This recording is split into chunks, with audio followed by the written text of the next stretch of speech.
It's just gone lunchtime. This is All Angles here on eNCA. Good afternoon. I'm Masoko Ratlacha. It is that time of the day when we give you an update on how far some of the stories we've been following up for you today on channel have advanced. Here's your lunchtime update. Our reporters are out and about bringing you the latest on today's top stories. I am joined by Nobesuthu Hejana in Cape Town, and Manqoba Mchunu is in studio here in Johannesburg with us. All right, let me start with Nobesuthu Hejana. Of course, Nobesuthu, you've been covering the crime rate in some areas around there, and some small businesses in Cape Town say they are struggling to keep afloat. One fuel trading service station says it's now forced to double their credits, etc., because of these power cuts. Tell us more in terms of how people are coping with stage 6 especially.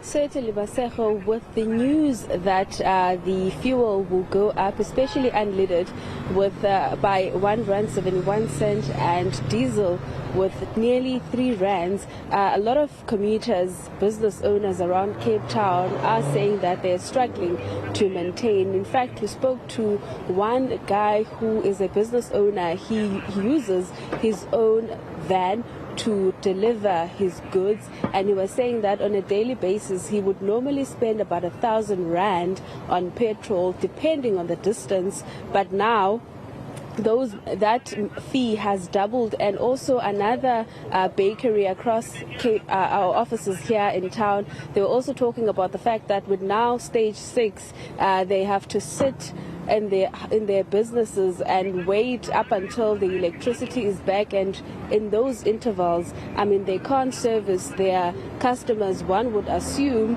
that being in business for nearly almost 30 years, they would have a generator, but she was saying that she cannot afford to buy a generator because of the expenses that she has to look after, and she doesn't want to fire her staff because those people are also dependent on her. But we spoke to one fuel station manager in Lotus River, and they were telling us that, I mean, at this stage they're surviving, hardly surviving, because of not having enough cash flow to have that credit. But this is what he had to say about the impact of the fuel hike.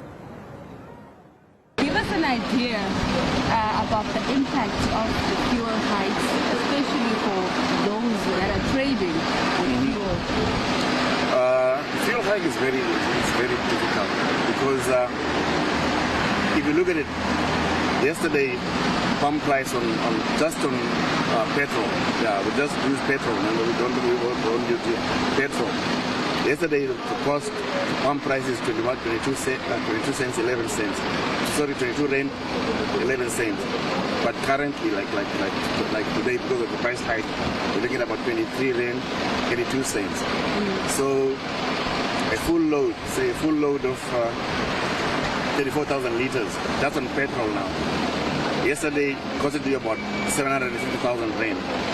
Full load, but today it will cost you the same amount of fuel. It will cost you about 9,000 rand, which is about 60,000 rand up, you see. So meaning that now it hits a lot in your cash flow.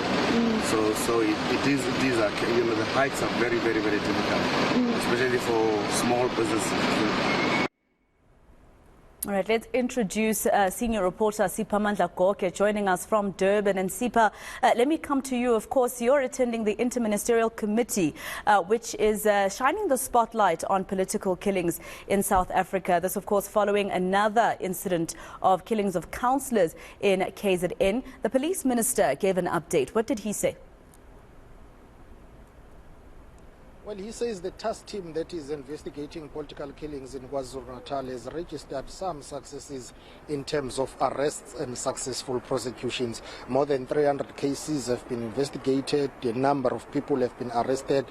Others have been sentenced. Earlier on, there was an outcry and a concern or complaint about lack of successful prosecutions. But the Minister of Police, who chairs the Interministerial Committee, which comprises of departments or ministries such as the police, Defense, State Security and Justice, says it's unfair to criticize the political, or rather the SAPS team that is investigating political killings in KwaZulu-Natal, saying they've made inroads, they have made breakthroughs. There are people that have been convicted and some cases are still in the courts as we speak. Tomorrow he will be going to KwaNongoma, northern KwaZulu-Natal, in the Zululand district, whereby an NFP councillor was gunned down a few weeks ago. Another one was attacked. He is fighting for his life in hospital. There have been reports that Zululand district and the Tegwini district, together with Mgungundlovu, are some of the troubled districts in KwaZulu-Natal in terms of political killings.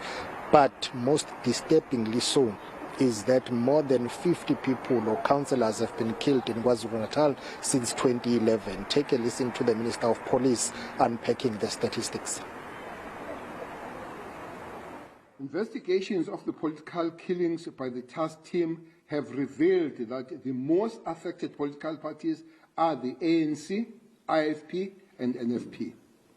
From the 52 murder cases of councillors, 31 ANC councillors were killed, while 14 were IFP and 4 NFP,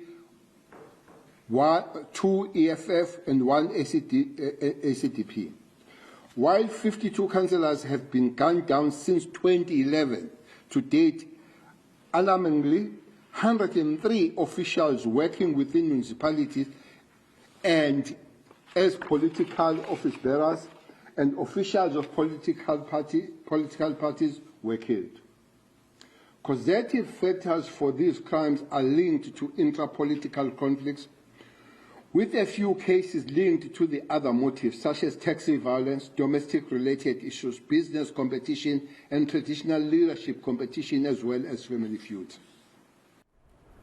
All right, Manqoba, let me come to you. Of course, you've been covering the murder trial of soccer star Senzo Miwa in the High Court in Pretoria. You're back early today. We understand a Constable Zungu was supposed to take the stand on behalf of the state. He couldn't today. Why was it postponed to tomorrow? Well, Maseko, essentially what happened in court is that the state had called its new witness, and this is a police officer, Constable Zungu, was supposed to give evidence in court today. We're not quite sure what that evidence was relating to, but what the defense had then raised in court was that it was the first time that they'd received a statement that Constable Zungu was going to be testifying on. They had said that, in fact, they were told by the state last night that they had received this statement also last night from the investigating officer. So they were saying essentially that they did not have enough time to prepare for this evidence and to consult their clients as far as what is contained in that statement is concerned, Maseko. So essentially they've asked for more time to consult and to go over this particular statement so that they can go ahead with cross-examination. And of course, you would know that this is not the first time that the defense has asked for more time. We also saw that during the evidence of ballistic expert Chris Mangena, where they'd also raised issues around the fact that they needed to consult their own expert in order to come and give this particular evidence. It's crucial, the evidence that is before court, and of course they'll want to poke holes and cast doubt on that particular evidence that is being led, and it's obviously has to do with the investigation and the investigation around the accused that the police had conducted. We understand that Constable Zungu had done the statement in May this year, and so they've been given the time, the judge saying that it is in the interest of justice for the accused to be afforded that opportunity to be able to prepare sufficiently for their defense. In fact, even quoting the Criminal Procedure Act as far as that is concerned, saying that they should be given that time. But take a listen to what Judge Rata Mokgoteng had to say when postponing this matter. The matter cannot proceed today because apparently the defense of the correct view that they were only supplied with the statement of this witness, Zungu, today. If we proceeded today, it would be an infringement of the accused's constitutional rights in terms of Section 35 of the Constitution.